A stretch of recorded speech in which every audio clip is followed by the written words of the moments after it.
Hello, welcome on in.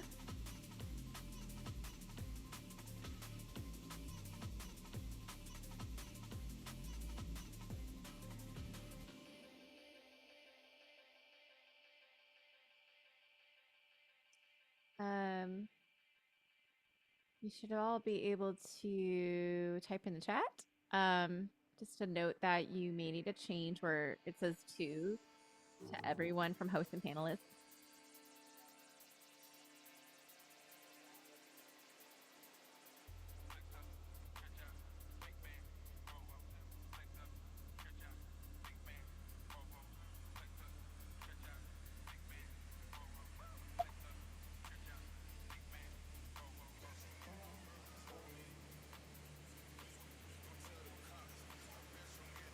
Feel free to type in the chat where you're tuning in from.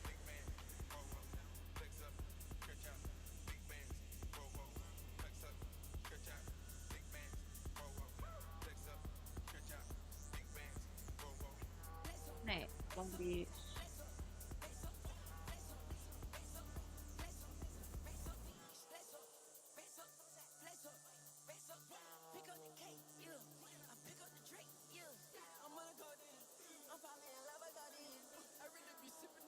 Charlotte, Connecticut, nice. Hold on, let me turn this down a little bit. I just mentioned this, but make sure that you change in the chat box next to where it says to everyone from hosts and panelists. Otherwise, I'm the only one that can see your comment. Yeah, cool. I'm based in LA. I see people are tuning in from Long Beach, Charlotte, North Carolina, Connecticut, Atlanta, Seattle. Nice. I'm just gonna give it a minute or so before we get started. Brooklyn, nice. Um, Also the raise hand feature is turned on, but oftentimes I cannot see it during the workshops because I don't have a moderator. So just a heads up.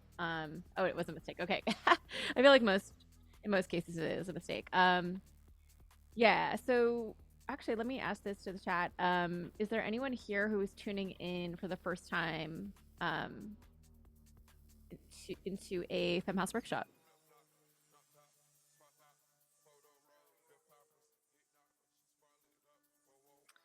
Or are you all returnees? First time, nice. Cool. Yeah, I love that. Like, I feel like every time I teach another workshop, there's always some new faces, which is really, really awesome. We welcome you into our community. I'm going to introduce myself in just a moment.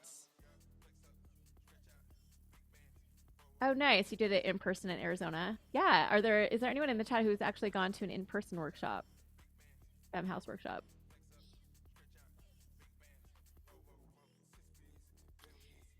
Um,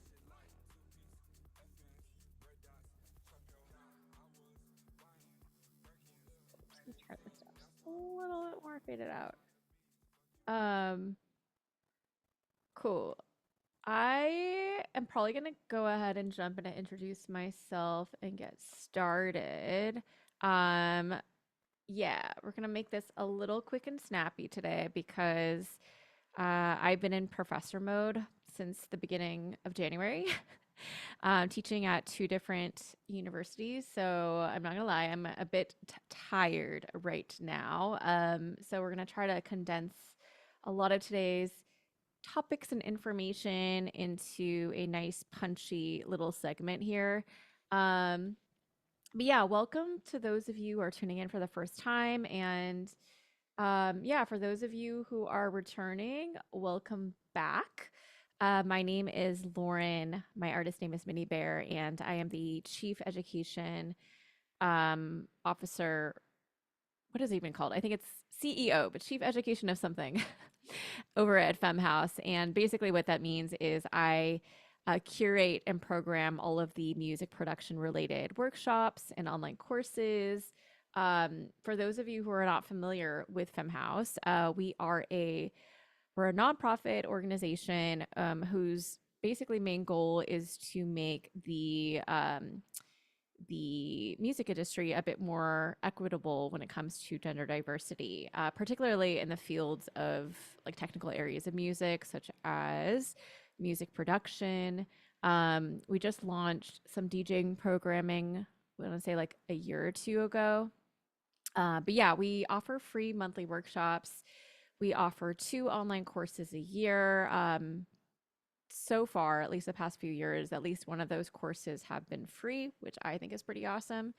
But yeah, our main goal is just to make this type of education more accessible, because I feel like that's kind of a good entryway into making everything in general more equitable.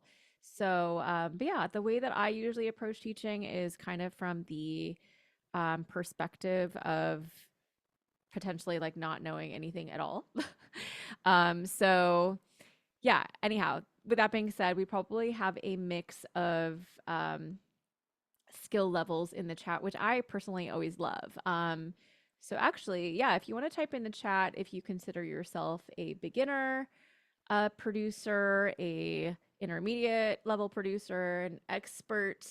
Um, I don't know if I've ever called myself an expert, although I guess it is all relative.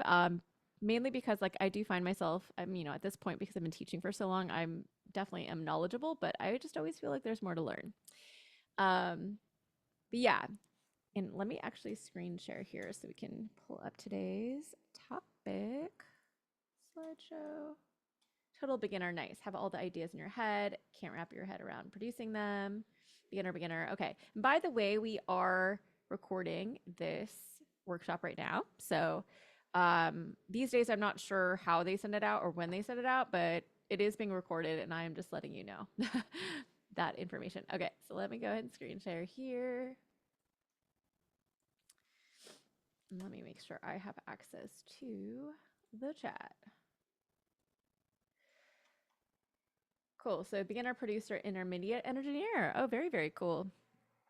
But yeah, the term producer is elusive, yes. But I write and record my own music. I would consider that producing for sure. Producing is like, if you think about it in general terms, it's really just the idea that you are um, kind of producing your vision, right? So if you're recording in a DAW and laying those ideas down in a DAW, I, definitely would consider that production for sure. And you are definitely a producer.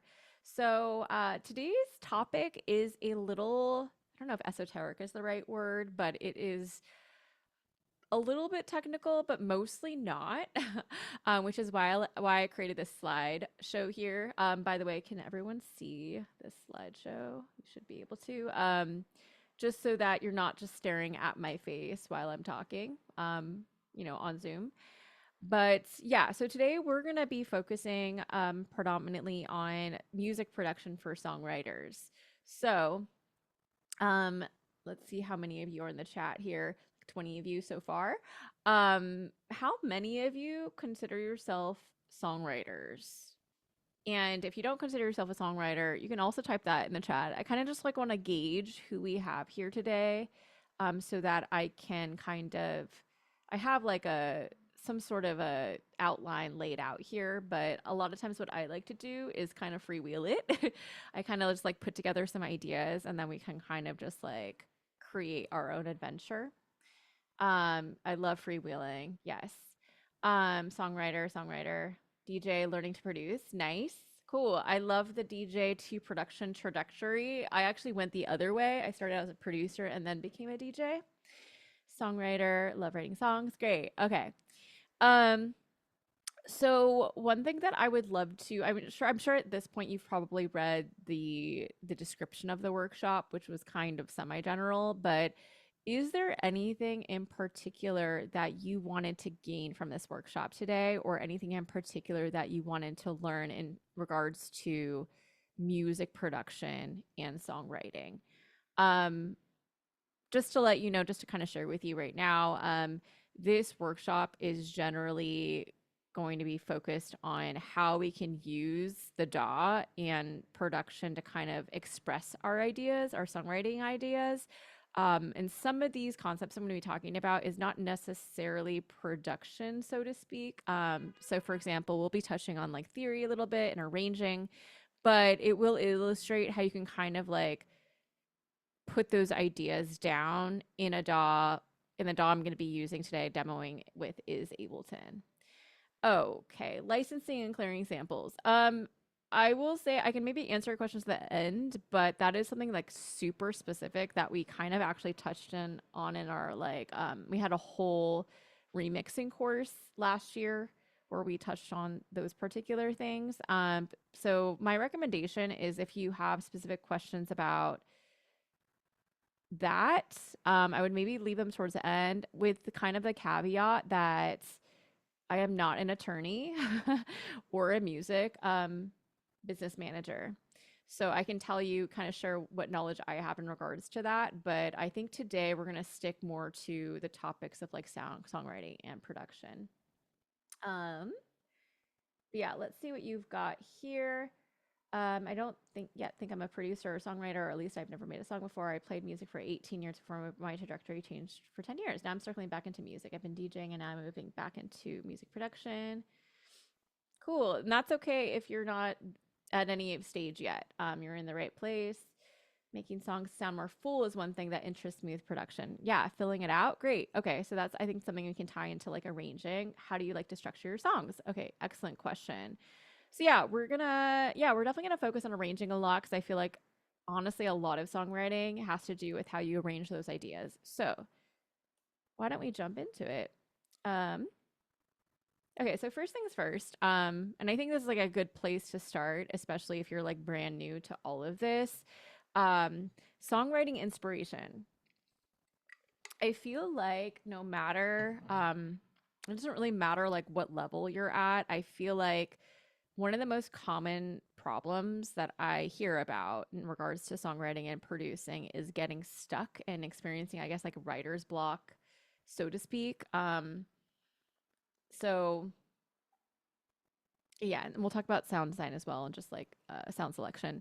But yeah, so I feel like a lot of that, I will say, is so psychological and has a lot to do with kind of just like how connected you are to yourself. So I don't know if I feel like most people in the chat are probably familiar with this book here, which I just started getting into, which somehow I didn't really start diving into until recently, even though I've been meaning to read it forever, but The Artist's Way. Um, and a lot of it speaks on just kind of like how I guess like spirituality is like tied into creativity, and it's like take it with what you will, and it just doesn't necessarily mean like religion. When I talk about spirituality, I'm really talking about the idea that like everything is made up of energy, right? So if you are disconnected from yourself, for example, if you're like sitting all day for like 8 hours a day, not moving your body, that's like energy, right? That's stagnant energy that's not moving. And that is going to be directly related to how connected you feel to your body, how connected you feel to yourself. And that is going to affect your ability to create. So I'm just kind of like talking about these like general ideas because when we're talking about like songwriting, it is not only just songwriting and producing. I feel like those things are, interconnected. I feel like how connected you are to yourself is going to really affect your songwriting skills basically and your ability to create freely. So, but that being said, these are some kind of some main things that I wrote about just like songwriting inspiration and if you're generally like feeling blocked. So one is it's not written down here, but just like finding like practices to stay connected to yourself so that, that could be like going outside and taking a 30-minute walk every day. Journaling, just like free writing every morning to kind of like dump what's on in your mind and your brain onto paper and just kind of like unblock things that are maybe just like blocking your energy. But yeah, in terms of just like let's just say we're sitting down, we're ready to like start our session, ready to write a song. I don't always approach things this way, but sometimes I find it helpful if there's like a main overarching thing that I want the song to be about. And again, I don't always start a song every single time this way, but sometimes there's something in me where I'm like, I really want to express this particular idea. So that could be one thing that you could do, or you just like write a main overarching idea that you want the song to be focused on. And then you can kind of go from like macro to micro, where then you kind of like break down those like sub ideas. This is like kind of like a general thing. I didn't come up with this. It's just like something that exists that someone came up with called object writing. And it's kind of like just the idea of just like literally just like free writing stream of consciousness. So for example, let's just say like you have a main idea like, but I don't know, like someone come up actually let's make this a collaboration. Someone come up with like a main topic or idea for a song. Just so I'm not coming up with it. Moving to a new city. Okay, that's a cool one. All right.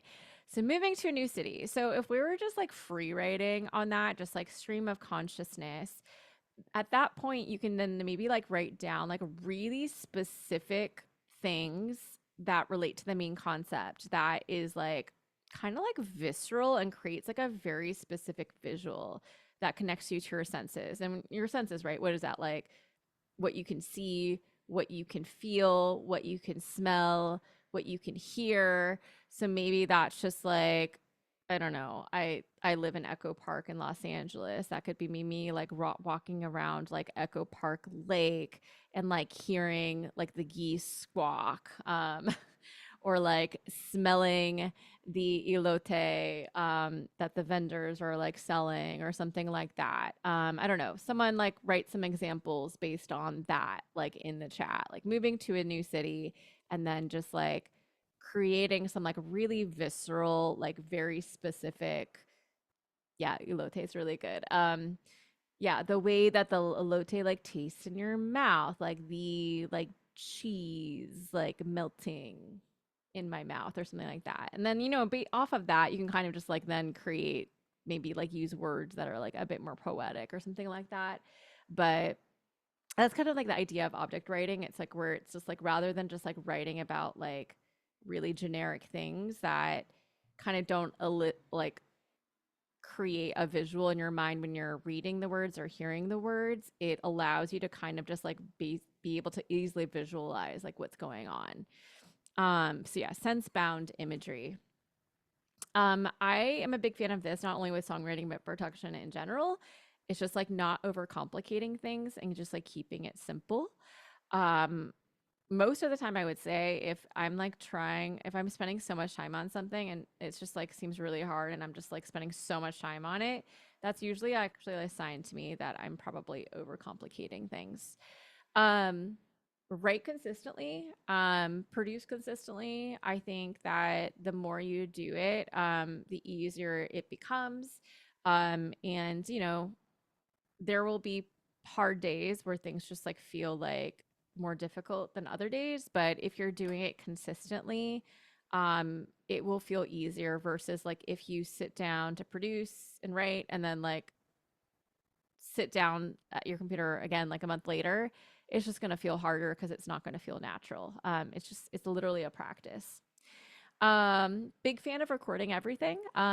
Even if you're like, I don't know if I love this idea, um, you can always kind of make a decision later whether or not you want to keep it. But rather than just like kind of playing something and then you're like, oh, I don't know if I like it, and then not recording it at that point, then you don't have your ideas down, then you're not going to be moving forward. So, big fan of just like recording everything and then kind of making those decisions later on how you want to piece those ideas together and like how you want to do that.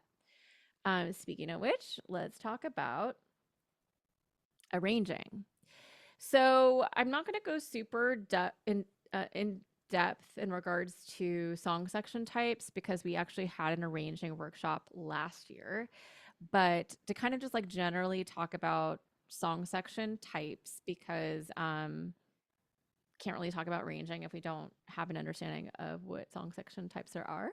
But generally speaking, we have, when I talk about song section types, like different genres of music generally have like different types of song sections that you can then kind of like piece together or string along together to create an overall arrangement. So the intro generally sets the vibe, grabs the listener's attention, often teases the hookiest parts of the song, especially if it's a pop song. So, for example, maybe the hook is the vocal melody. So sometimes that can appear in the very beginning of the song to kind of hook you in. The verse tells the story and details of what the song's about and establishes the emotive feel. It tends to have less elements than the chorus and the drop. The pre chorus or the build up, depending upon what kind of genre we're working with, creates tension and sets us up for the chorus or the drop. Its job is basically to get us excited for the chorus. Sometimes elements could be added in, automated to change over time, which we'll talk about later, looped, repeated, chopped up, anything to create tension leading up to the next section. So a pre-chorus, oftentimes you'll hear in pop music, and it often will have a slightly different feel than the other sections. I find that a lot of times it has a different vocal melody compared to the verse and the chorus. And then a build up is particularly what you would find in dance music. And it's kind of like what it sounds like. It like builds you up, it creates tension going into like that main drop section. And it typically contains risers, repetitive melodic motifs, and is generally, well, when I say it's generally pretty short, it depends on the song and the genre, subgenre. So when creating buildups, you can also consider stripping down your percussion and drums to the bare essentials in order to juxtapose to the heavy drop. And then that brings us to the chorus of the drop, which generally has like the hook or the main meat or the main part of the song. This usually will repeat several times and is the part that gets stuck in your head. But yeah, once that chorus or drop hits, that's oftentimes where the release happens. And depending upon the song, depending upon the genre, it can have more elements than the verse. Um, some of these sections you don't find in every type of song and is maybe a bit more rare, but post chorus oftentimes will appear in like pop music, and it will appear usually right after the chorus, making the chorus longer, and often will include a new vocal melody or hook. And then the bridge is frequently quite different than any other part of the song. It can act as a transition between sections, and it usually appears like right after like the second chorus. And then the breakdown is often something you'll see here in dance music, where it's often stripped down, drums and other elements drop out, depending upon the song or genre. There can be a solo, high emotional feel, rhythmical feel can change as well. So I'll actually maybe show you an example of that later because I have a couple of song examples I'm going to show you. And then lastly, the outro concludes the song and can contain minimal instrumentation like the intro. So one thing I wanted to note is that regardless of how you string your song sections together in a linear format, or what genre you're working in, so like dance music is typically arranged in phrases. So when I say phrases, bar phrases, it's just like the amount of time. So like 8-bar phrases, 16-bar phrases, or 32-bar phrases. Hip hop typically arranged in 8-bar phrases, and then pop typically arranged in 4 or 8-bar phrases, or kind of like 8, 16, 32 as well. So what I mean by that is like maybe like a verse could be the first verse could be like 8 bars, or sorry, like maybe like, yeah, 8 bars long, and then the first chorus is maybe like also 8 bars long. Second verse maybe 8 bars long. Second chorus 8 times 2, so 8-bar phrase repeats, total of 16 bars. So that being said, so think of it like your phrases are usually divisible by 4.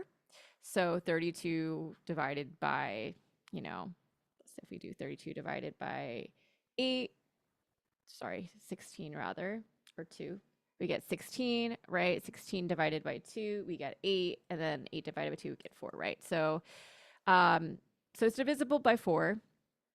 Larger gestures or sections tend to happen in larger phrases. So for example, 8, 16, 32 bars, like I mentioned, while smaller gestures tend to happen in smaller phrases.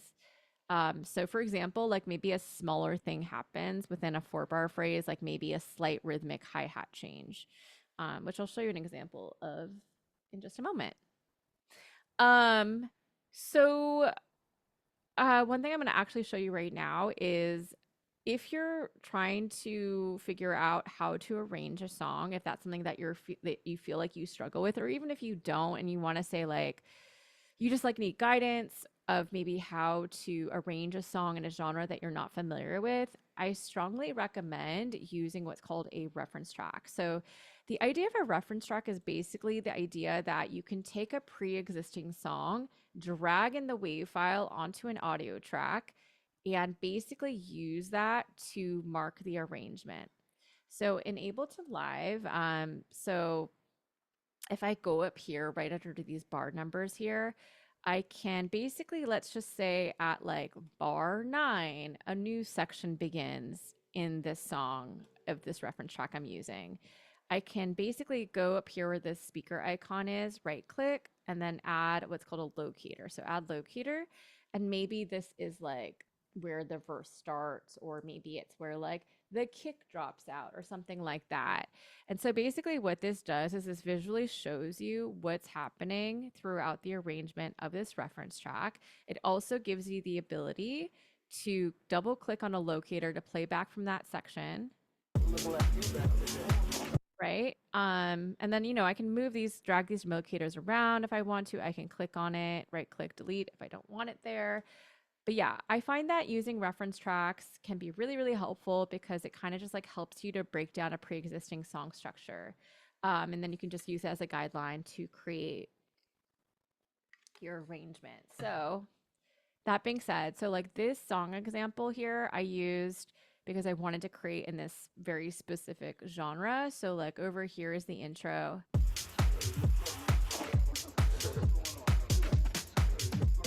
And if you I really like the idea of like reverse engineering a song because it's not like you have to copy it to the T, but it kind of like helps you to like use your active listening skills and kind of like figure out what's happening, particularly when it comes to how you can arrange a song. So, what are we hearing here? So, like, I hear drums and I hear some sort of like ambient background noise.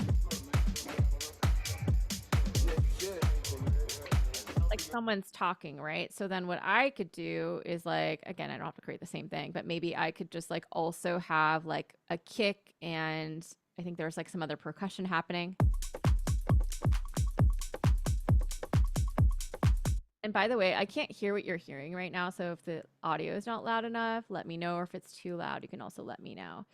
And then like right here, I noted that, okay, thank you. I noted that, let's say this, some sort of like harmony comes in here.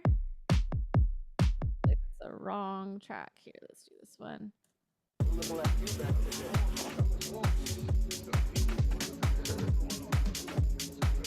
Right. So there's some sort of like ethereal like pad in the background. And so then I actually added a different like type of harmonic instrument that's more of like short little plucks, but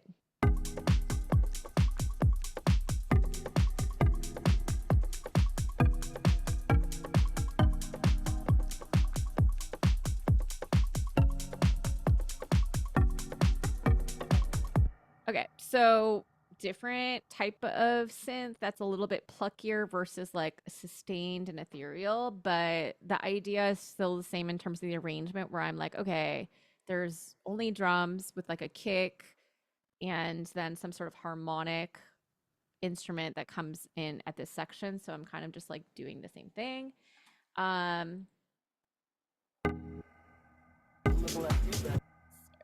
Do that. Okay, so then and this vocal comes in.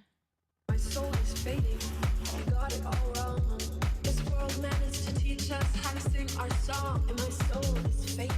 Okay, so we still hear like the kick with like percussion and like hi-hats, and then we still hear that like harmony in the background. Like some sort of synth that's like a pad, and then we hear this like vocal come in. It's kind of like singy songy, like it's like talking singing kind of, but and it doesn't matter what the vocal sounds like, but I was like, okay, then maybe this is like where I can record my vocals coming in. I'm lonely when I turn the lights on. I see too much, I cannot shut down. I'm lonely.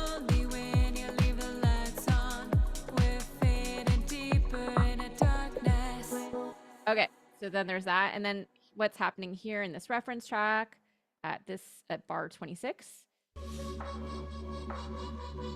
So up to here, we have a kick and then the kick drops out. Actually, some sort of bass is here and it drops out as well, I think. I know what pure grace could be. We have some sort of like filtered clap happening, and then this like, I don't know, some sort of like chopped up vocal thing happening. Violence with more violence with more violence. Your soul is fading. So I think there's like some sort of what is happening. Some it's like a lot of instrumentation basically drops out, which is why I called this a breakdown. So then what I did is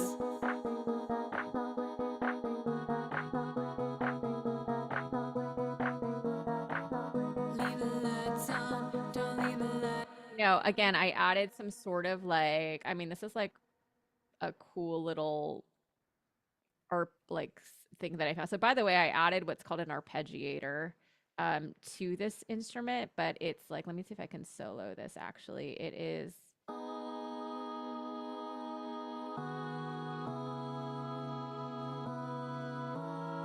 so it's technically like it's a synth that sounds like a choir and it's playing chords, but then I added this arpeggiator that you can set it. So if I set it to like, if I set it to like, let's say up, it's going to play those notes in sequence.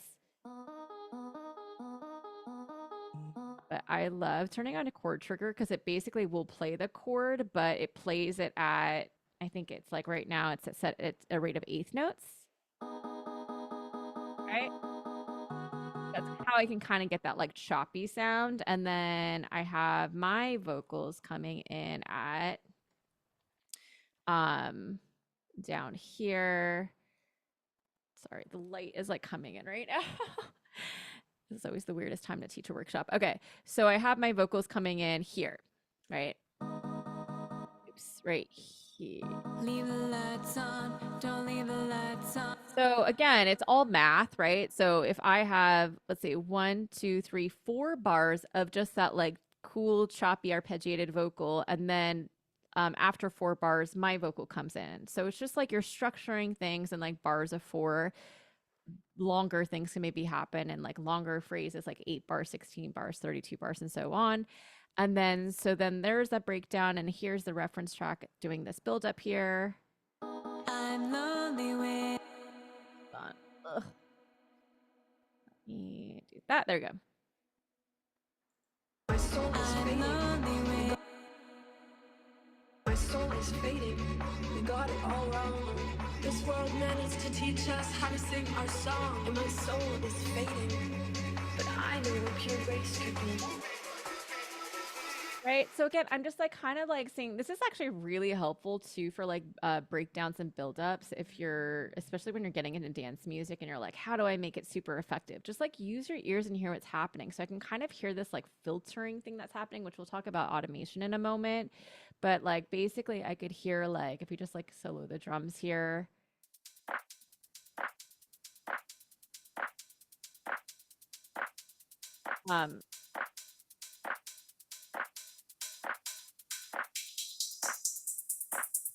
So I'll show you where I did what I did there later, but then I just basically like kind of like had the hi-hats and drums sound change like going into this drop here. So just like again, the whole idea is just like kind of mirroring what the reference track's doing. And with dance music, a lot of it honestly is like where's the kick and where's the bass and when does it drop out?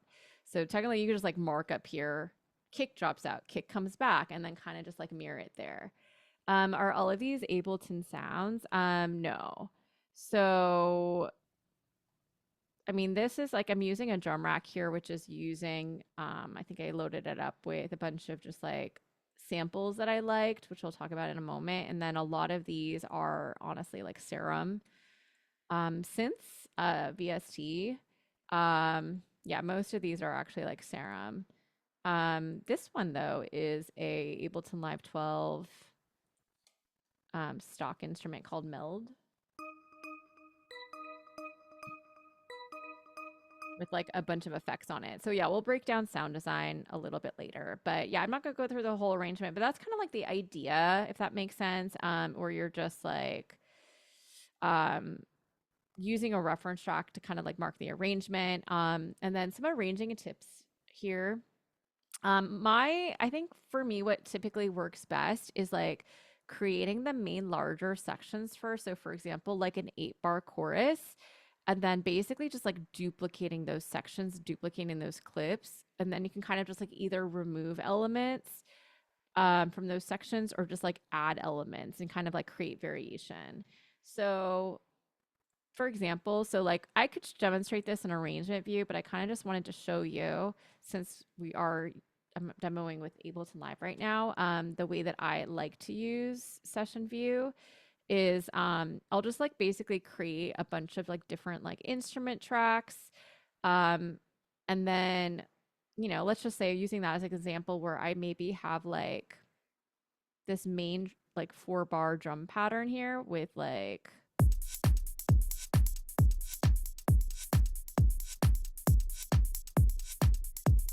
so yeah, so basically it's just like there's a 4 on the floor kick or a kick's playing on every quarter note with a clap on beats 2 and 4 and a bunch of like hats happening. And then, what I could do is then maybe take like this main clip here. Let's hold the option key, drag this down. And what that does is it creates a duplicate of that clip. Think of it like a clip's just a musical idea. So then now I can go and double click inside of this clip that I just duplicated and maybe just like, I don't know, like remove some elements here. Um, and maybe I just have like,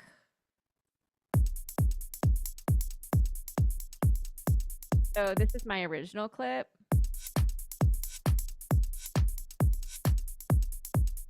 And now I have one that's like more minimal. And then if I wanted to make it even more minimal, I can maybe like get rid of that.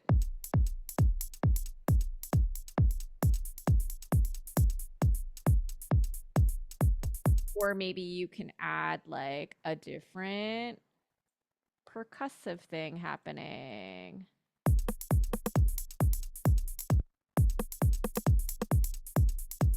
Yeah, so this is kind of like what I did here, where I have like this busier little clip here, then I have one that just has the kick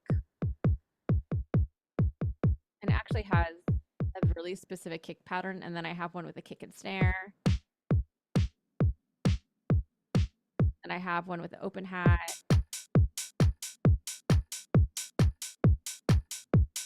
And then what's cool is you can then maybe then start triggering those clips with like other clips.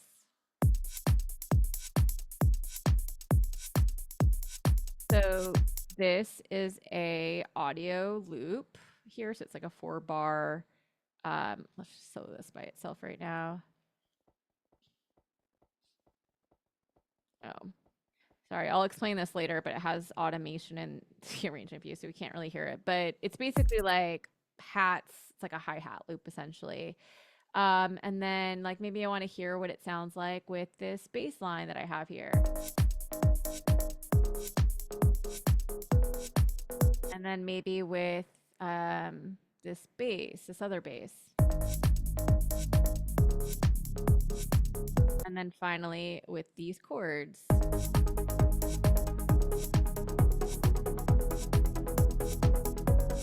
One, yeah.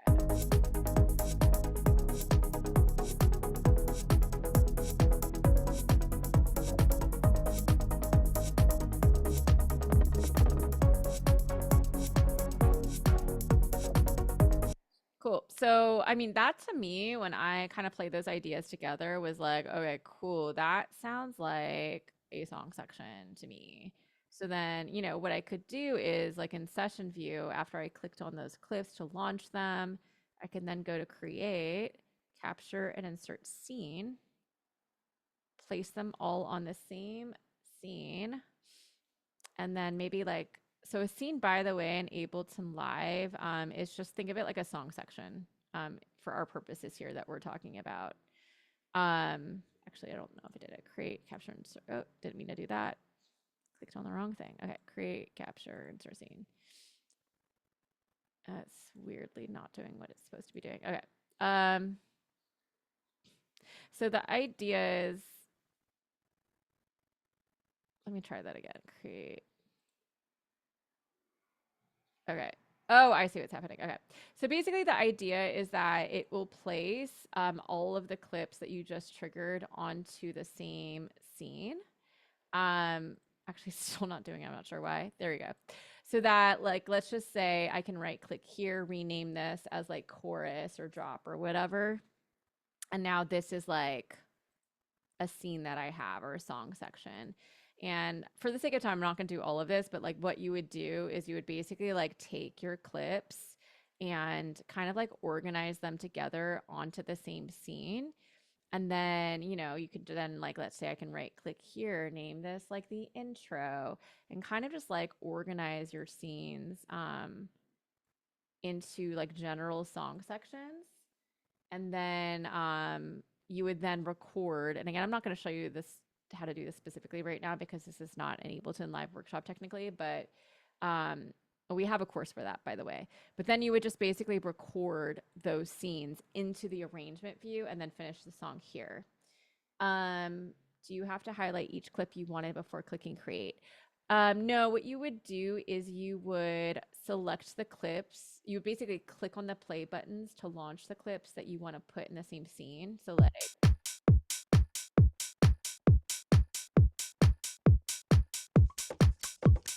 right. So you then I hit the space bar to pause it. So then as long as these play buttons are green, if I go to create, capture and insert scene, there we go. It then puts them onto the same scene here.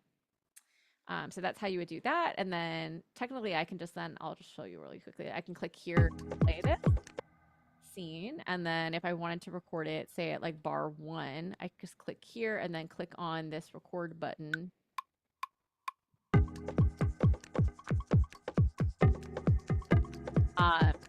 And then it would just record those scenes into the arrangement view. But yeah, but what I'm mainly here to teach you about today is just like the idea of how to, like, just some arrangement tips. And my biggest tip to you is just like creating a main section first. And if you don't want to do that in session view, that's totally fine.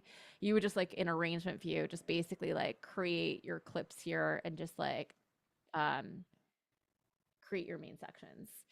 So that's kind of what I did here is I kind of just like created these drop sections first. And yeah, I think as soon as I came up with, honestly, as soon as I came up with, which was it, the drop here,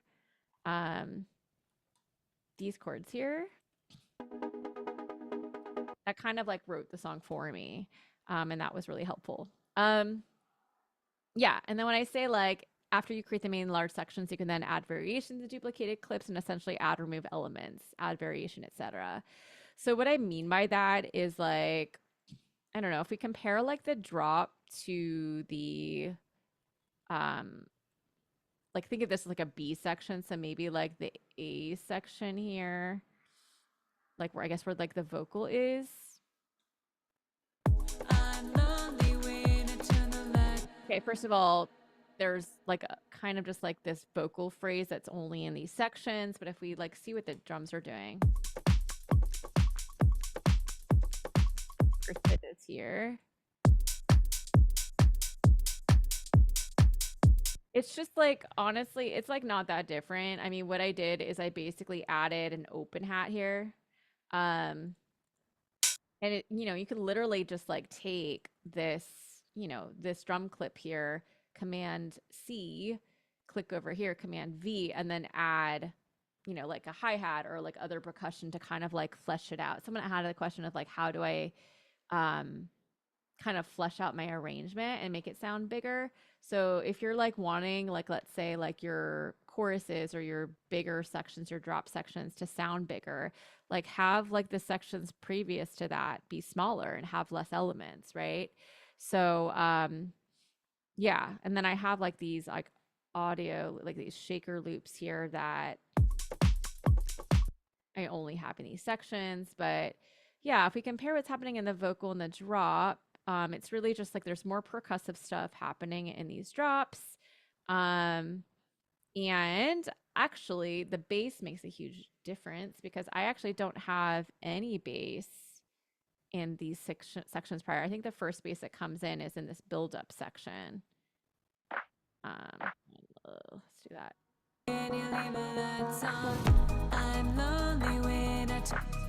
This re-space. I see too much, I cannot shut down. I'm lonely when you leave the lights on. When you leave the lights. You hear how like both the kick and the drop, the kick and the bass just like drop out, and we just like have the vocal and then that clap. That's a really effective way to kind of just like clear out space before this next section comes in, and then all of these like elements come in. So, but yeah, that's kind of the idea. Again, it's just like creating these main sections, and then duplicating those ideas and adding elements, removing elements, and honestly, most arranging is just like creating those like main sections, like maybe an A section and a B section, and then like, duplicating them, arranging them, adding elements, removing elements, and then I'll talk about automation in just a moment. Okay. Oh, I guess we are here actually adding automation to make this is incorrect, like I worded this in a weird way, but adding automation to make your arrangement more interesting. So actually, who can tell me what automation is in the chat?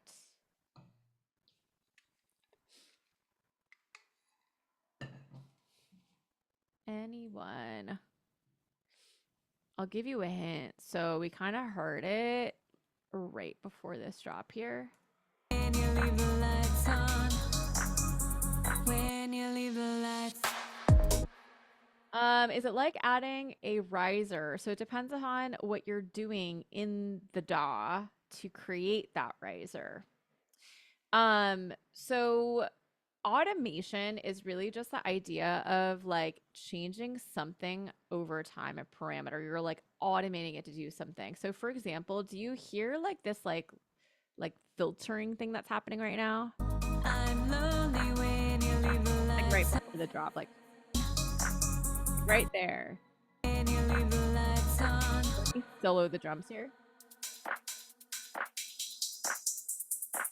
It almost sounds like a riser, but let's find, where did I put this? Let me see. Okay. There we go. So what's happening right now is, so without this on, actually, it's gonna sound, so this is, by the way, this is a closed hat. Actually, it's an open hat, right? And that kind of sounds boring going into the drop. If we just like unsolo this. When you. I think there's actually automation happening in other tracks, but basically what's happening is I have this filter plugin and I'm filtering out the low frequencies. And if I wanted to do that manually, basically it would look like this. Hold on.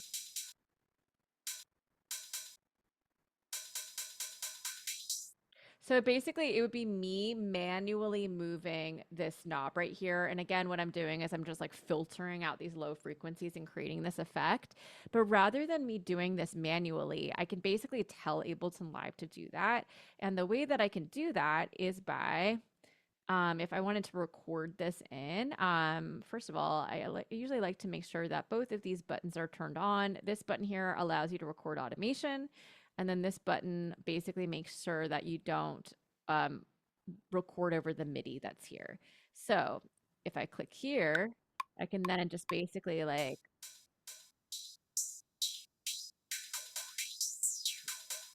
cool. So now if I play this back, it's going to play back what I just did, me moving this around. Cool. Let me go back to where I was before. So that's actually like these red dots that you see is just like indicating that I have recorded automation. And if I right click here and show automation, it'll actually show me the automation that I recorded in. So That's kind of like the idea of automation is like you can change something over time. You can basically like change the parameters. So think about automating volume. You could like maybe like if you want a instrument track to like increase in volume at a certain point and then decrease in volume at another point, that would be an example of automation. Let me see some examples of things that I automated device on. What did I turn on here? Um,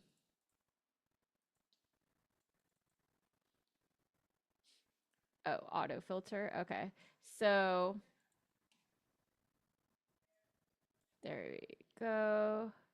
So you can also automate turning on an effect and then turning it off, which is what I did here. So this is the on and off button for automating an effect. So show automation. So We're fading deeper into darkness. so that I'm turning on auto filter. And again, I'm doing this like little filter sweep, like right here, which is why we hear this like sound effect happening. When you leave the lights on, we're fading deeper into darkness. Actually, the drums. Let's hear that again. Cool. And that kind of gives us like not only is that's like a really cool way to like add a transition going into another section, but it kind of just like adds some like movement and like sense of like variation and change and like textural interest of like what's happening in our arrangement. Because imagine if like I were to take that 8 bars of that drop that I played for you earlier and just duplicate that over and over throughout this like 3 minute long whatever arrangement. It's just going to start to sound really boring. And even if I like add elements, remove elements, adding automation where things are changing throughout, it's just like a really nice way of kind of just like creating some sort of, change that's happening, letting the arrangement basically like evolve throughout. Oh, here we go. We have a hi-hat loop where I'm automating the gain, which is basically automating how loud it is. So it increases in volume. So this hi-hat loop here.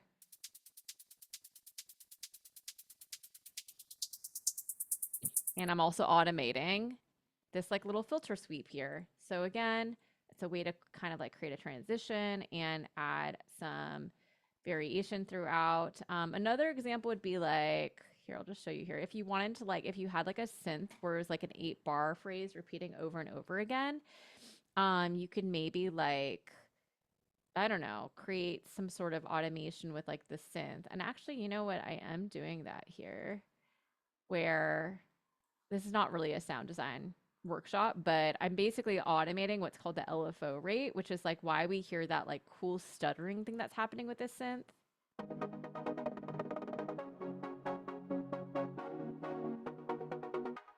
So see how this is jumping around and we see the number. This is like the LFO rate jumping around.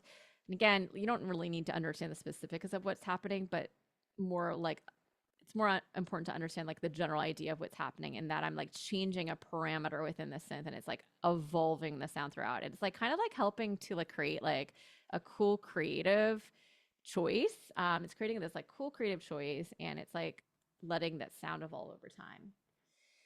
It's a good question. What's the difference between sound design and production? Who wants to answer that in the chat? I mean, sound design is really just the idea that you're like designing a sound, right? Production is the idea that you're producing a song. So I mean, I think that they're just like they are related. You can be a good sound designer and not necessarily be a producer, or you can be someone that's likes to sound design or is good at sound designing and is also a producer and kind of apply those skills to like creating your unique sounds and kind of like help to like world build your songs. Okay, cool. Any questions about automation? Again, I'm not going to go super deep into it, but I just kind of wanted to like touch on the idea of automation and why it's important. And by the way, if you want to like if you're not like I don't know what to automate, a really good way of finding out is like if you let's say add like an effect to a track, if you right click on something and it gives you the option to show automation, that means that you can automate it. So if you do that, so which track is this? I forget which one I just did this to, this one right here. So if I want to automate the dry wet knob of the hybrid reverb, I can just click here to make a dot, click here to make a dot, and just kind of like draw in my automation like this. So you can record automation or you can draw automation in. This is so helpful. I just imagined you would just draw in a lot of repeating notes to create that synth effect. But this is probably the most useful example of automation that has helped me to understand its purpose. Yeah, cool. Yeah. And so, like, I kind of want to encourage you in terms of automation. Automation, honestly, like, once you start applying it, is a game changer with arranging. And that is something that is specific to production, right? Because you could be a songwriter and then like play something at a piano, play something on a piano, and then like automation is not really a thing. Like you can use the pedal to kind of like help to create more dynamics and um but yeah, I feel like automation is really specific to production and it's like a really cool thing that you can kind of like add to your arsenal to help to kind of give your song basically like more depth and more texture and yeah, my brain is like starting to shut off so the words are escaping me but hopefully you kind of understand the gist there. um but yeah, automation is the movement of controls or parameters across the song's timeline or session clip. Think of it like faders, knobs, and switches automatically being adjusted and turning on and off. Applying automation is a great way to add movement and variation to your tracks and can help shape the arrangement, add detail, and create interesting sound design moments. But yeah, examples of things that you can automate: reverb or delay throws. So that's basically the idea that, like, at the end of a vocal phrase, um, like, oh, okay, here's our like hybrid reverb here. So like at the end of this phrase, so this is like the word at the end of this phrase here. What I could do is maybe automate increasing the amount of reverb. So like maybe I would go here, right click, show automation, and then just like do something like that. And then if there's space in this section, right, that means that the reverb tail then rings out, which is really cool. Does this track, hold on, I feel like, Melodyne, freeze, tuned, lead. Okay, I think I added this by accident. All right, so reverb, delay throws, filtering, which I showed you, pitch shifting. So that's kind of cool actually, because you can, let's say, go into a clip here and 25.6. And if you go to envelopes and go down here to clip transposition, I can basically click here and then basically draw an automation where ST stands for stamping tones or half steps. I can basically like create this little pitch transposition going up. When you leave the lights on. Right? And it'll sound cooler if it sounds like this. When you leave the lights on. Something like that. So that's a cool thing that you can do is automate transposing the pitch. As I mentioned earlier, you can also automate a sense parameter or volume, turning devices on or off, delay timings, what have you. What was that second change you did that made it sound better? Oh, I'm not really going to get into it too much, but it has to do with something called warping in Ableton Live. These are basically just like different algorithms that, depending upon the type of audio, basically allows you to time stretch audio. So if if the sample was originally recorded at like 110 BPM and then your project is like 134 BPM, it allows you to like play the sample in time with the BPM up here. But yeah, with like, because I have it set to beats mode right now, if you transpose the vocal or change the pitch, it's just gonna sound kind of like unnatural, which is like not bad, but like I'm lonely when you leave the lights on. but you hear how it kind of like skips, like you get this like weird, versus if I change it to Complex Pro, which is like pretty ideal for algorithm that's ideal for vocals. When you leave the lights on. It just like sounds more like the vocal, right? So, um, if you're curious about Ableton Live Warp, there is, I think like on their site, a really easy, digestible 5-minute video that explains like what warping is.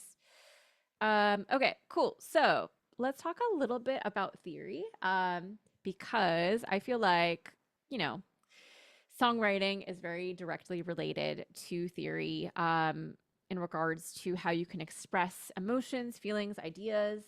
Um, there are presets for this. Pro Tools could never. So yeah, so um, one thing I did want to show you is that Ableton Live 12 and I think actually 11 too, has some really, let me see if I can find, okay, I might have to, let's just like add a piano here. Piano, oops. Piano instrument track. So we can hear these chords really easily. Um, okay, so what's cool is, let me just create a 4-bar clip here. So 1, 2, 3, 4. So what's nice is in Ableton Live, you can basically choose, I can click here and choose what scale I want to, let's say, create a chord progression in. So I don't know, let's just say, what key is this in actually?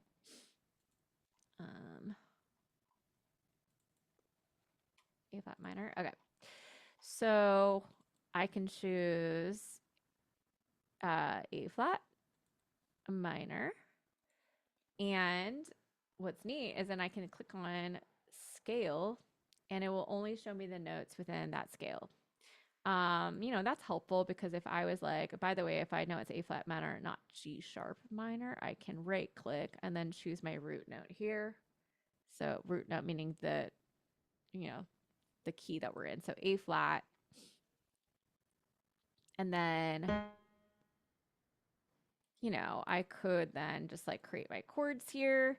And, this is not a theory workshop, technically speaking, because that would be like a whole workshop in itself. But if I wanted to, let's say, in the key of like A flat minor, wanted to build my first chord, then, maybe it's like A flat and then, add a third above that and then add a third above that.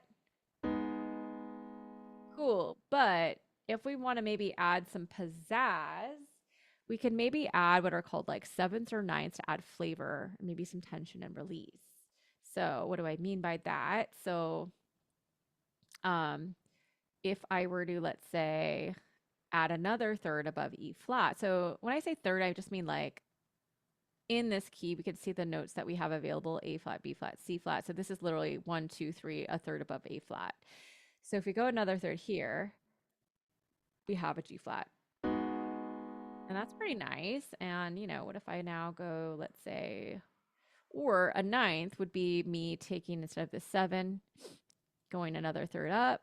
So it's basically a ninth up from A flat. Ooh, that's really nice. And then maybe I can go down here and create something like this. Woo, that's nice. So, again, I'm just like, if I didn't have this ninth here and I just have, or even this 7th, I just have, what's called a triad, which is still nice. And by the way, so this, what am I doing here? Oh, I see.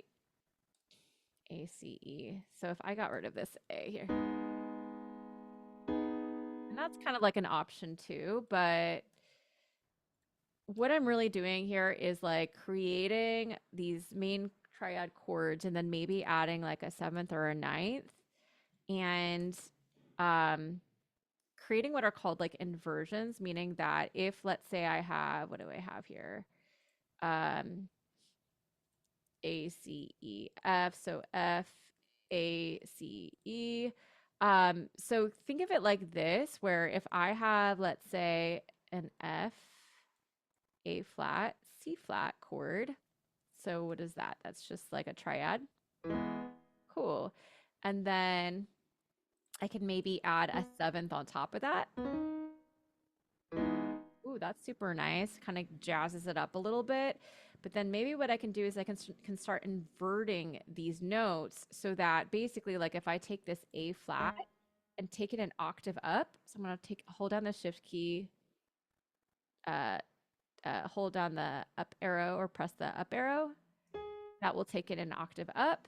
And so basically, what I'm doing is I'm like changing the order vertically of where these notes are. So again, we started here, and then I'm taking this A flat and pitching it an octave up. And that sounds nice too, but the reason why I did that is because when I go from this chord to this chord, do you see how like this B flat only takes like a step down to A flat? So that's like minimal movement up here. And then these notes stay the same. These notes stay the same. And then this A flat just walks down a third to the F flat. So it kind of just like creates a really nice, what's called voice leading, where it goes from like one chord to the next. Um,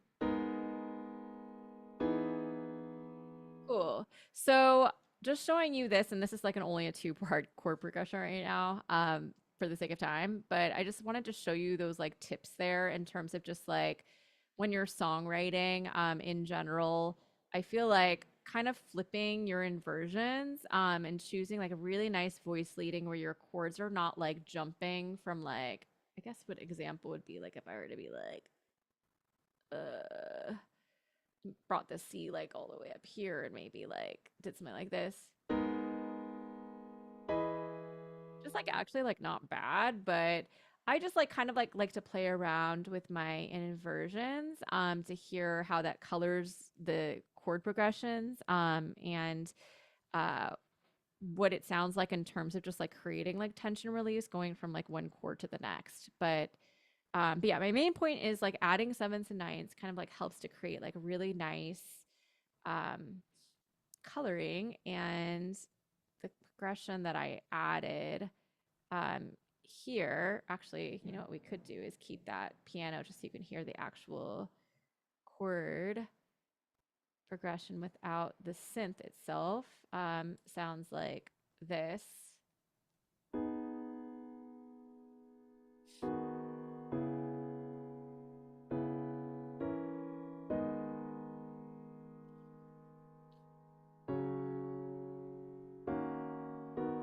Yeah, and you can kind of see too, like the way that these notes move from one chord to the next. It's not like they're jumping all over the place, right? It's just like there's kind of like it makes sense in terms of like how they're moving, not like minimally as like make it sound better necessarily, but it just like makes sense going from one chord to the next. And then like I add like these like notes, certain notes on the top, maybe to like add some color and help to create some tension release and like a little bit of sweetness there.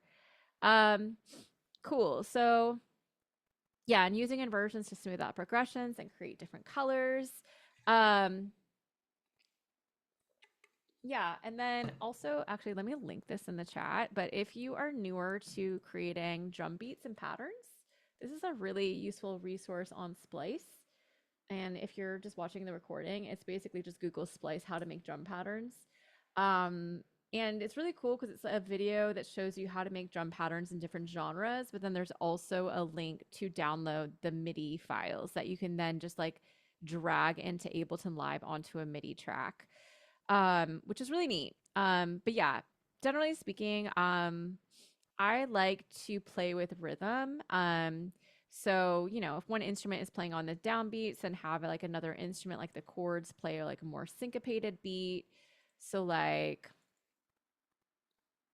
I don't know, like you can maybe have the,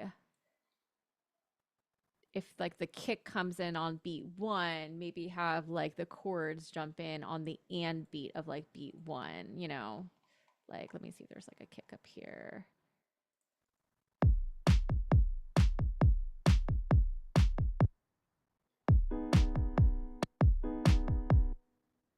And let me split this up here. Oops.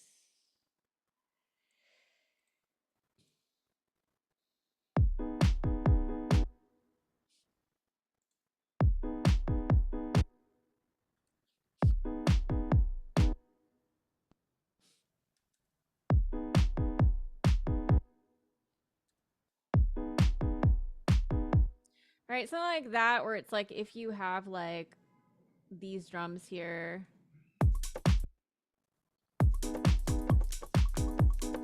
and this is like a pretty boring sound, but it's like kind of like taking like all of your elements should interact with one another, right? Where it's just like if you have an instrument coming down on more of like a downbeat, where it's like a when I say downbeat, I just mean like a strong beat, like beat one, then you can kind of maybe like play around with like having other elements or instruments play um on syncopated beats, meaning like beats that like are more like upbeats, like the and if I when I say the and beats also, I mean like if we count like one and two and three and four and it's just like if we actually look at the grid, it's if I change this to eighth note grid, it's just one and it's like this beat right here.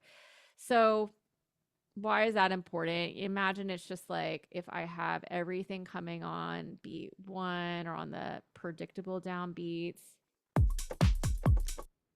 it's just gonna sound kind of, you know, boring if it's all rather than just like kind of playing rhythmically with like what you have. So like I don't know what I have in my drum.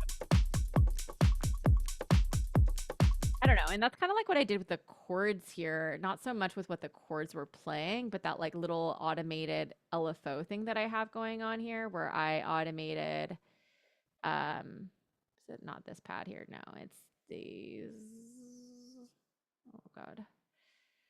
These FM chords WH. This one right here. Yeah, so that's kind of like why I played with automating it going from, I don't know why it's not showing here, but it goes from like eighth note to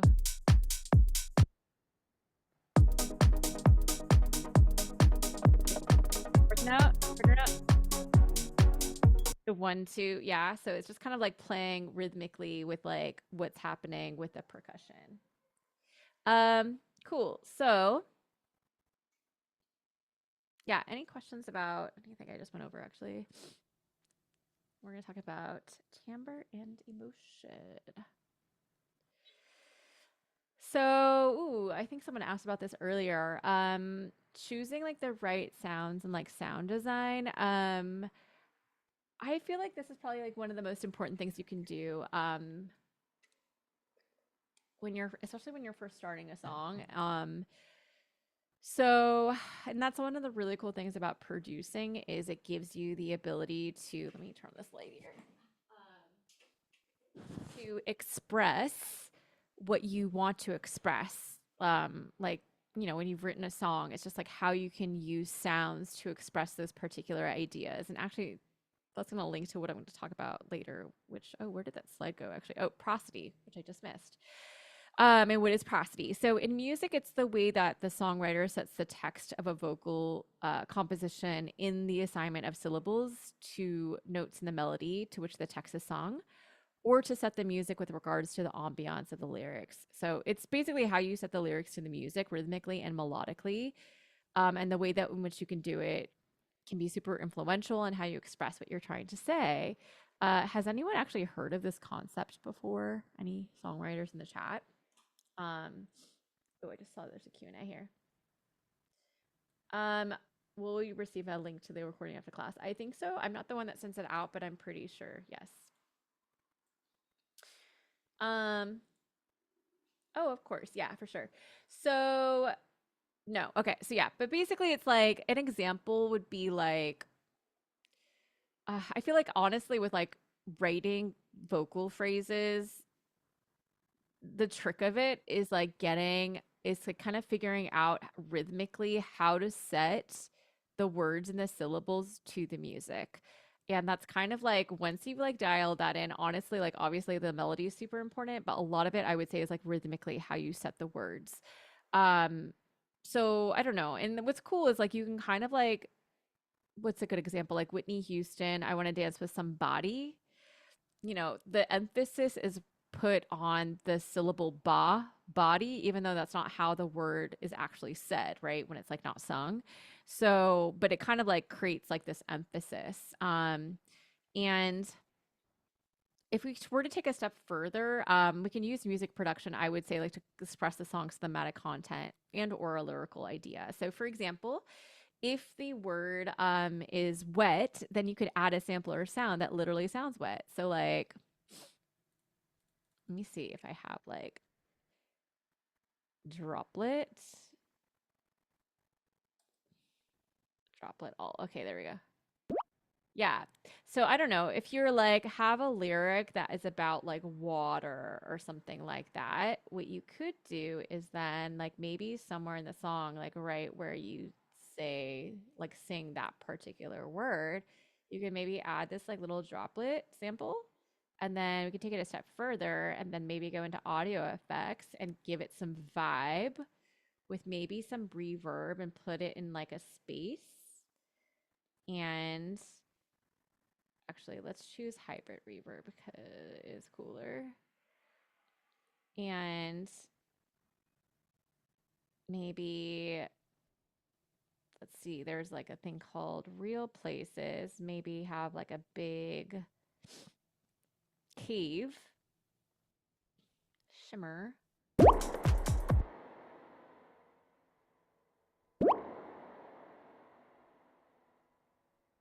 Let me cue out these low in here. Let's choose a different, or maybe like this Abbey.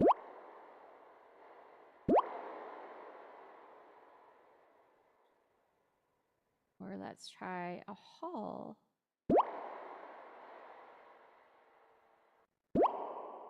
There you go. That's nice. That's nice. And then maybe delay.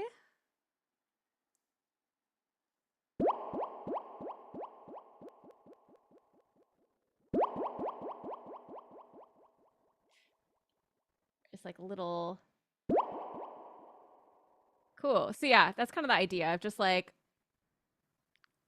adding a sample maybe and then like adding some effects to kind of like shape the sound and having that sound like appear like right when a word is sung and kind of like illustrating that point.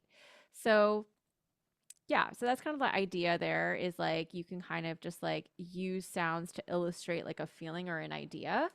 And one thing I will say about like, yeah, kind of like creating the timbre and emotion, um, I would start to tune your ear and like do some ear training. And what I mean by that is I talked about the idea of like reverse engineering songs and using your active listening skills.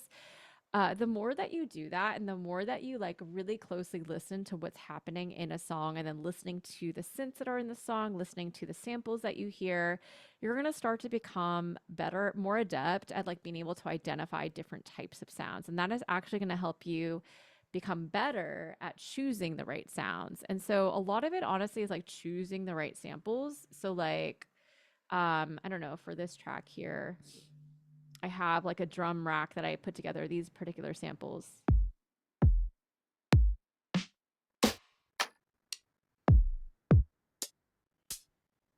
And like they all kind of like sound nice together, but they like kind of like illustrate or like have like a certain type of aesthetic. And then, you know, for the sounds that I chose, what is this bass here? So I, by the way, I'm EQing a lot of the low frequencies out because I'm making room for this like lower sub bass here. So without this, so it's some sort of like organ bass that I have that I just felt like kind of created like a specific type of vibe. And then, you know, with these like starter chords, by the way, what does this sound like without all of this stuff? I think it sounds normal.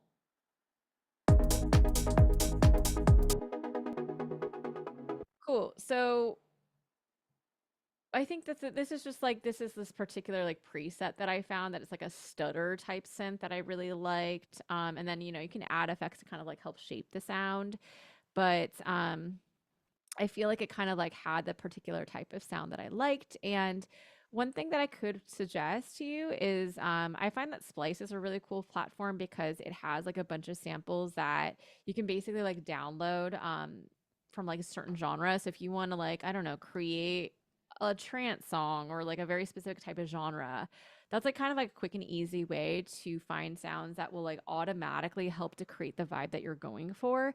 The same could be said for like instrument presets. Particularly like they have a lot of serum presets. So like I don't know, if you like look for a certain genre, you can download like different types of like pads or whatever that lend themselves to like a particular genre. And that's kind of like what I've done here. And then again, because like I have a pretty good ear, I have like a general idea of like what sounds will sound good together. And I feel like, I don't know, I was kind of like looking for something that had like a lot of ambiance that kind of created this like lonely type of vibe that but is kind of like nostalgic and like sweet. I'm lonely when I turn the lights on. I see too much. And I feel like actually this pad kind of like helps to create a lot of ambiance. It's like kind of further in the back. And it's kind of sounds further in the back because I have this auto filter plugin on here, which is like filtering out a lot of the higher frequencies. So without it, so you know, with it on, it kind of helps to like push it towards. It almost seems like it's like far away, right? So makes it feel like I don't know, it kind of gives like a lonely vibe to it. And that's just like an example of like how you can use like sound design and like choosing particular instruments to help to create a vibe and like illustrate a particular like emotion. Um yeah, so I might show you like one more project example before we move on. But yeah, any questions? Let's open that guy up. Save. Oh wait, I actually wanted to open up this one. Um, but yeah, choosing the right price presets makes all the difference. Choosing the right samples, and then yeah, using reference tracks as a way to reverse engineer sounds, and then better understand how certain sounds can shape not only the soundscape but also the emotion of the song. Um, yeah, and then save that. I think that this is probably like one of the most important things that I would like pay attention to, especially when I'm finishing a song. And this actually is related to arranging as well, but I always like look at when I'm starting a song too. It like helps me to save time when I get to the mixing stage. Is paying attention to my sound selection, meaning that what is the timbre of each sound and what frequency ranges are they sitting in? Frequency basically is pitch, and like all sounds are made up of different frequencies.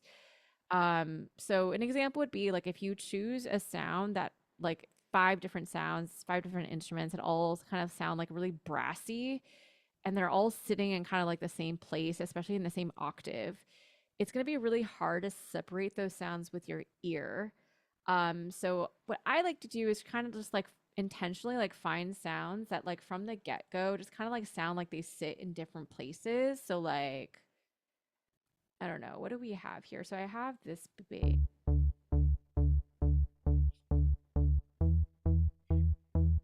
So I kind of have this warm bass that's mainly sitting around like 80 hertz. We have some like harmonics over here. And then we've got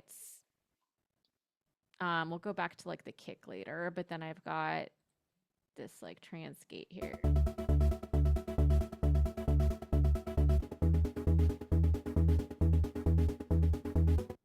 So it's kind of sitting in a lot of like mid range over here. And then I've got this like pad that's sitting farther back. So again, if I play just like the trans gate and then this like pad, ethereal pad,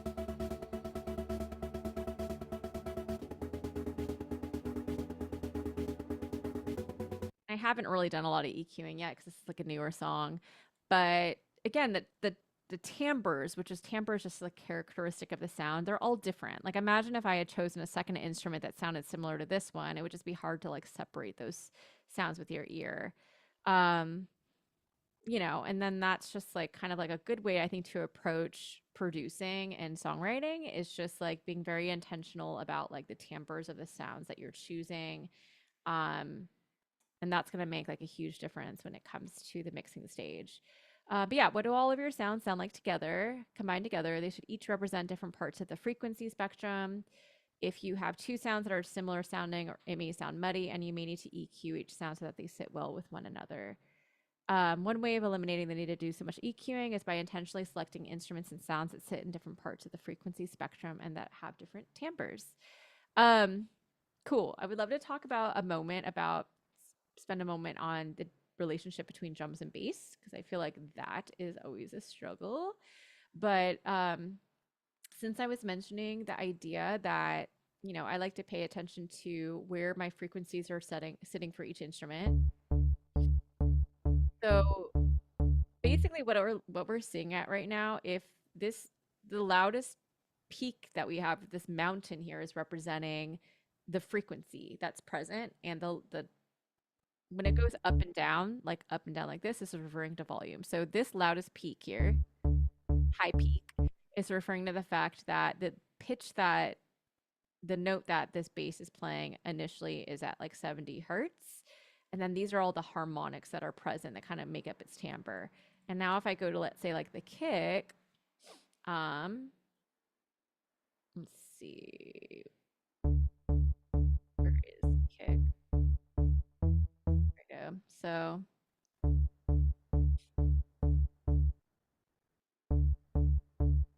hold on.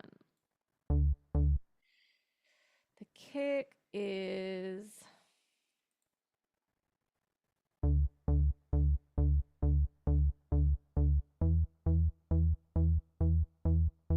so there's the kick, and here is bass.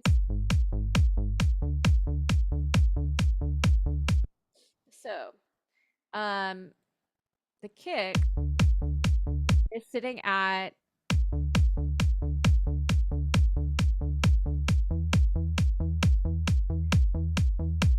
kind of at like 80 hertz, I guess. So I don't know if this is the best example, but usually what I try to do is I try to find a kick that has like basically is sitting in a different like frequency area than like the bass.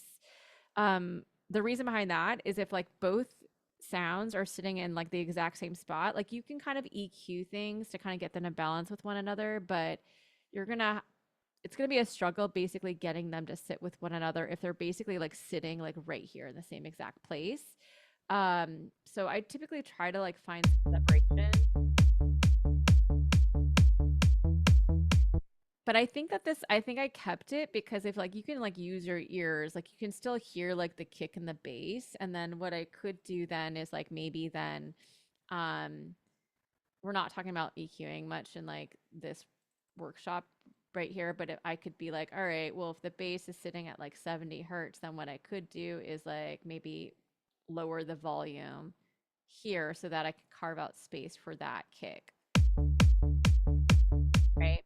Another thing that I'll mention about the kick and the bass is that a lot of times the bass is following what the kick is doing. So if the kick is playing like a certain pattern, you can maybe have like the bass follow what that's doing. And also another trick is if you are having a hard time EQing the kick and the bass together, maybe have the bass not play at the same time as the kick. So that way they can both be audible. Another fun trick is you can apply something called sidechain compression, um, which basically is the idea that so a compressor, I'm not going to get super deep into it, but a compressor, what it does is it manages your dynamics or the volume of a sound over time. So, for example, if I have a vocal that sings really quiet and then gets really loud, I can basically kind of like tame or manage the loudest points so that basically the quietest parts that I'm singing and the loudest parts that I'm singing isn't so far apart. It kind of just like takes this so I have a waveform example. There's not some great examples. Basically, it would take like the loudest point that I'm singing here and just like make it quieter. With sidechain compression, what it does is normally a compressor will like listen to the audio signal on its own track, but if I click here on this arrow next to where it says compressor, I can turn on sidechain here. And basically, audio from, choose maybe, let's say, like the kick. There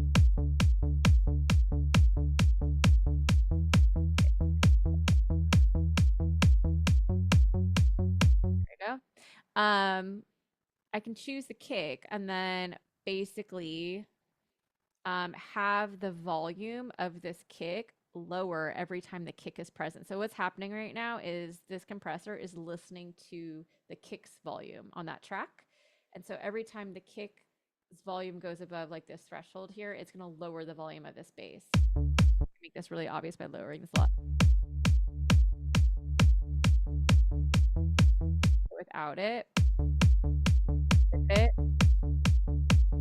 So it just basically will allow like the kick to kind of like cut through a little bit more. Cool. Some other tips here, but yeah, what rhythmic pattern is each instrument and sound playing? And how does each pattern interact with one another? So I kind of like touched on a little bit about that. I also like to think about like what sound or instrument should be the focus in each song section. So like, I don't know, if you have like, usually if there's a vocal, the vocal will be the main focus. And then if that's the case, I would maybe like eliminate maybe some like busy ideas that kind of clash with the vocal, or I would just make it more minimal. And then like find ways to kind of like bring out the vocal. And, you know, with production, that could be like, I could compress the vocal more so that it brings it like more forward, or I can like maybe automate lowering the reverb amount, right? So this is like the reverb I'm sending. So I could automate maybe lowering how much reverb is on the vocal.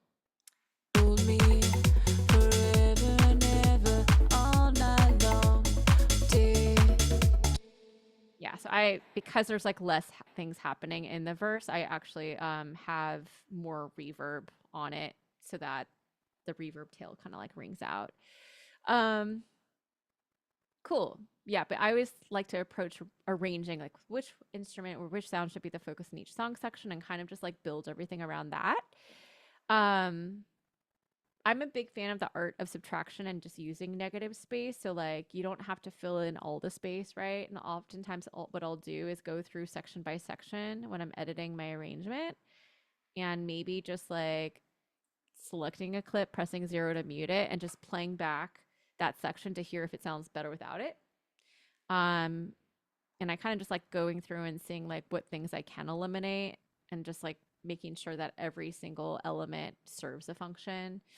Yeah, and just like finding areas where you can actually like, I actually like this example because it's a fleshed out arrangement. But yeah, just kind of like finding areas where you can use negative space. You don't have to like fill in all of the space. And in fact, the way that I think of arranging is it's kind of just like shaping energy over time. So, you know, if you're like filling in all of the blanks with a bunch of elements, that kind of just like doesn't leave a lot of room for the energy to ebb and flow, right? So, let me open this up here. So like going into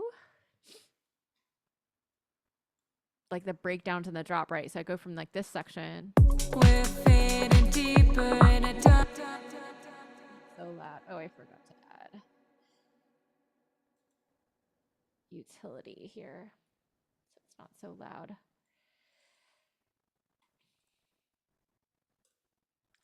So like going from this section to this section. When you leave the lights on, we're fading deeper in a darkness. Again, having like a lot of the instruments drop out, like the kick and the bass or whatever. Don't leave the lights on. I get lonely when you leave the lights on. I'm lonely when I turn the lights on. And then finding like ways to kind of like build tension going into the drop. When you leave the lights on.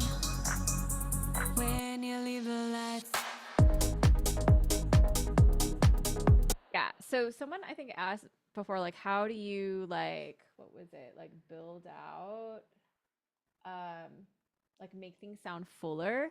Honestly, the trick is like making things sound full with what you have. And a lot of it, honestly, like once you understand the concept of frequencies and the whole frequency spectrum, it's just like the idea of like finding sounds that kind of like um represent different parts of each frequency, like parts of the frequency spectrum, and then filling it out that way. So actually, if I were to like, here's spectrum, if I were to play this, this is like showing us what frequencies are present. And then again, the things that are like tallest up here is representing um what frequencies are the loudest. So like mind you, this is like not mixed yet, but it gives you a general idea of like what we have going on.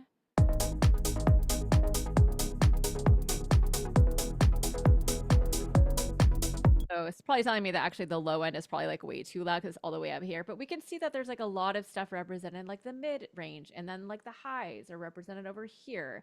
So that kind of gives you an idea of like what frequencies are being represented. And so that my biggest tip to you, honestly, is just like finding sounds that sit in different parts of the frequency spectrum, paying attention to what's happening with your drums. I spend a lot of time on my drums, and you can like kind of cheat by using these like audio loops like this tops loop here.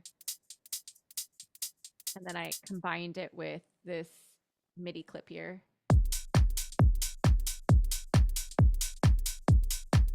And that in itself, in my opinion, sounds full already because of the samples that I'm using. And then kind of like I'm like layering these two basses together.